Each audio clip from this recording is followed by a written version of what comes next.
జిల్లా కేంద్రంలో welcome board ఆవరణలో కలెక్టరేట్ కార్యాలయంలో ఘనంగా చాకలి ఐలమ్మ జయంతి వేడుకలలో పాల్గొన్న జిల్లా కలెక్టర్ రాహుల్ రాజ్. వీరనారి చాకలి ఐలమ్మ 130వ జయంతి వేడుకలను మెదక్ వెల్కమ్ బోర్డ్ కలెక్టరేట్ కార్యాలయంలో ఘనంగా నిర్వహించారు. వివిధ రజక సంఘాల నాయకులతో కలిసి మెదక్ కలెక్టర్ రాహుల్ రాజ్ పాల్గొని ఆమె విగ్రహానికి పూలమాలలు వేసి నివాళులర్పించారు. అనంతరం కలెక్టరేట్ కార్యాలయంలో చాకలి ఐలమ్మ జయంతి ఉత్సవాల్లో పాల్గొన్నారు. ఈ సందర్భంగా కలెక్టర్ మాట్లాడుతూ తెలంగాణ ప్రాంతంలో ఉన్న మహనీయుల జయంతులను ప్రభుత్వం వైభవంగా నిర్వహిస్తుందని, తెలంగాణ ప్రజాపాలన దినోత్సవ సందర్భంగా చాకలి ఐలమ్మను స్మరించుకున్నామని గుర్తు చేశారు.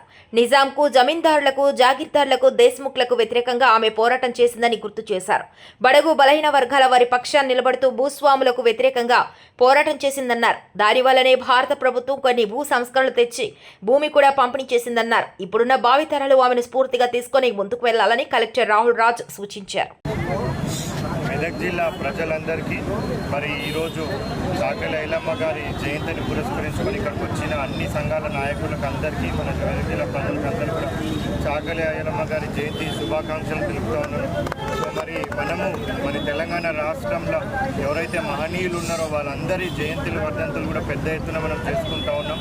ఎస్పెషల్లీ మరి వాళ్ళందరిలా కూడా మనం చూసినట్టయితే మొన్న తెలంగాణ ప్రజాపాలన దినోత్సవం రోజు కూడా మనం చాకలి ఐలమ్మ గారు చేసిన కృషిని మనం స్మరించుకున్నాం.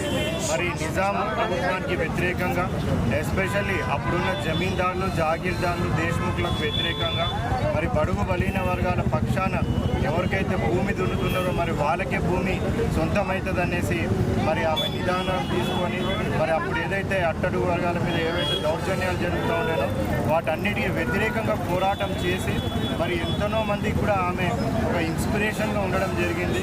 మరి అటువంటి చాకలి ఐలమ్మ గారిని ఎంతో మంది స్ఫూర్తిగా తీసుకొని కూడా అప్పుడు తెలంగాణ సాయుధ రైతాంగ పోరాటం కూడా పెద్ద ఎత్తున జరగడం జరిగింది.